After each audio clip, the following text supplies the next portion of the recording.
Sebab mereka menganggap kami menuduh mereka sebagai ejen-ejen jahat yang nak merosakkan Islam di dalam. Saya tak pernah dakwa benda tu.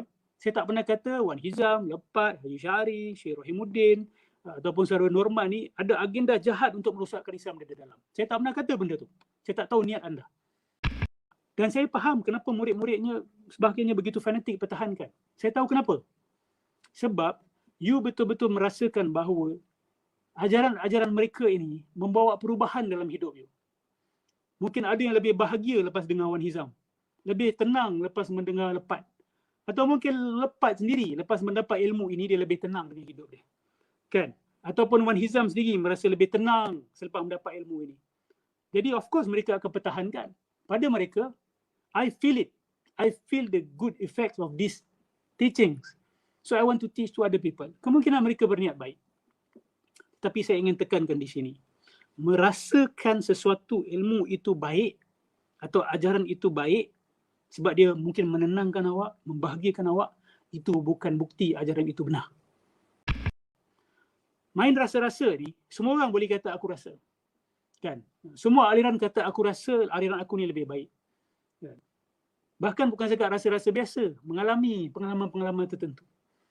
Banyak orang yang ikut aliran New Age movement, sebagai umat Islam kita yang ikut business gurus ni, amalkan yoga dan sebagainya, bangun tahajud lepas tu nyalakan lilin, buat macam posture yoga, buat macam posture meditation Buddhis, lepas tu dia kata, oh saya rasakan ketenangan dan sebagainya.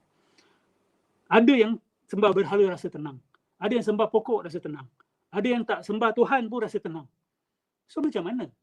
Kalau kita nak main rasa-rasa ni, rosak segala-galanya.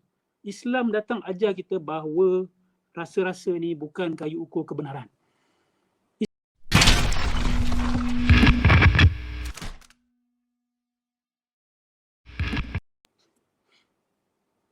Okey, satu perkara saya nak jelaskan di sini. Saya sangat faham kenapa orang-orang macam Lepat, Wan Hizam, Haji Syahari sangat marah bila dikritik.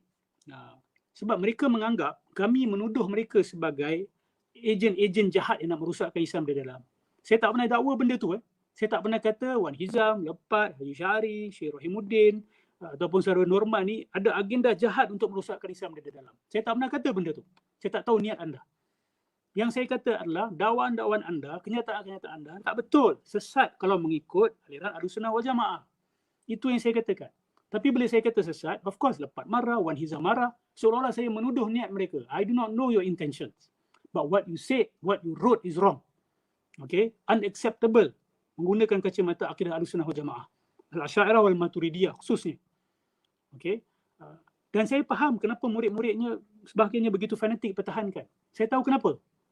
Sebab you betul-betul merasakan bahawa ajaran-ajaran mereka ini membawa perubahan dalam hidup you.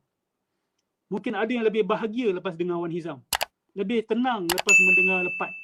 Atau mungkin Lepat sendiri lepas mendapat ilmu ini dia lebih tenang dengan hidup dia. Kan? Ataupun Wan Hizam sendiri merasa lebih tenang selepas mendapat ilmu ini. Jadi of course mereka akan pertahankan. Pada mereka, I feel it. I feel the good effects of these teachings. So I want to teach to other people. Kemungkinan mereka berniat baik. Tapi saya ingin tekankan di sini. Merasakan sesuatu ilmu itu baik atau ajaran itu baik sebab dia mungkin menenangkan awak, membahagiakan awak, itu bukan bukti ajaran itu benar. Bukti mudah, senang saja. Semua agama dalam dunia ini, pengikut-pengikutnya akan cakap benda sama. Selepas saya menyembah berhala ini, saya merasa hidup saya lebih baik. Saya lebih positif dengan kehidupan saya. Saya beri semangat nak pergi kerja. Hubungan saya mungkin lebih baik dengan mak ayah saya. Macam mana kalau diorang cakap macam tu? Bila kita dakwah pasal Islam, I will not leave this. Why? Because I feel the good effects of this belief system. Jadi rasa-rasa ni tak boleh menjadi kayu ukur kebenaran. Zauk ni tak boleh menjadi kayu ukur kebenaran. Kayu ukur kebenaran adalah apa? Kita nak kena tahu kayu ukur kebenaran dalam Islam ini apa. Cuba ingat-ingat balik. 3 sumber ilmu dalam Islam kita. Panca indera, akal dan pemberitaan yang sahih. Quran kita dapat daripada pemberitaan yang sahih, daripada jalan mutawatir. Dan hadis-hadis mutawatir dan hadis-hadis sahih kita dapat daripada jalan yang baik, yang betul, yang boleh dipercayai. Kemudian yang terdapat daripada pemikiran yang teratur, yang betul. yang dapat dari panca indera kita. Main rasa-rasa ni, semua orang boleh kata aku rasa. Kan? Semua aliran kata aku rasa, aliran aku ni lebih baik. Kan? Bahkan bukan sekadar rasa-rasa biasa, mengalami pengalaman-pengalaman tertentu. Banyak orang yang ikut aliran New Age movement, sebagai umat Islam kita yang ikut bisnes-bisnes gurus ni, amalkan yoga dan sebagainya, bangun tahajud lepas tu nyalakan lilin, buat macam posture yoga, buat macam posture meditation Buddhis. Lepas tu dia kata, oh saya rasakan ketenangan dan sebagainya. Ada yang sembah berhala rasa tenang. Ada yang sembah pokok rasa tenang. Ada yang tak sembah Tuhan pun rasa tenang. So macam mana? Kalau kita nak main rasa-rasa ni, rosak segala-galanya. Islam datang ajar kita bahawa rasa-rasa ni bukan kayu ukur kebenaran. Islam ni kadang-kadang buat kita rasa tak selesa. Betul tak? Bila nafsu kita nak sesuatu, Allah kata haram, kita tak suka, nafsu kita tak suka. Adakah itu menandakan bahawa Islam tak benar? Aliran tertentu ni semua awak nak buat boleh buat. Oh semuanya love and peace, love and peace. Cakap dengan murid love and peace. Lepas tu bila kena kritik sikit maki hama orang nak pukul. Inilah geng-geng yang tak ada akal ni. Kan? Mereka betul tak ada akal. Dan bagi siapa yang masih tertipu bahawa ajaran lepak ni aliran kasih sayang, cinta, you are a fool, saya kata. You are a fool if you believe that his path is the path of love and peace. Awak nak kenal orang ni betul-betul sabar, betul-betul berkasih sayang, betul-betul adil, betul-betul cintakan keamanan. Jangan judge dia dalam keadaan dia berhari-hari macam biasa. Jumpa orang kat kedai ke, jumpa kawan-kawan dia ke. Don't judge like that. Tengok dia bila dia dikritik macam mana. Di situ akan terzahir siapa mereka. Di situ akan terzahir siapa mereka.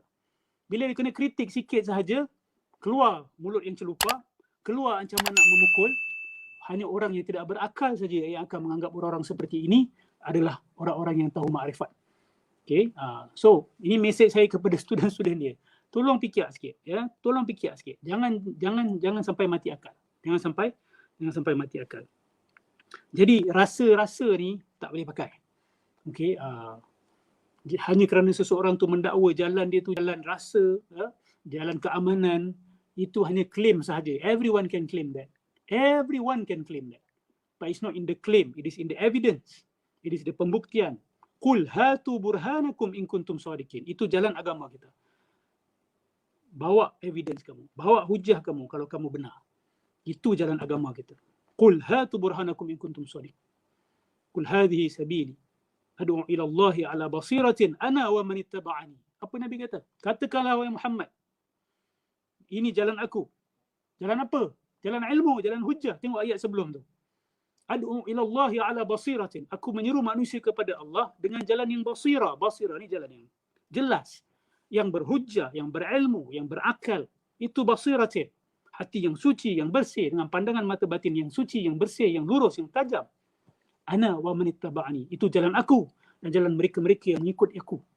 Jadi kalau betul nak ikut jalan Nabi, kena berdakwah dengan basirah.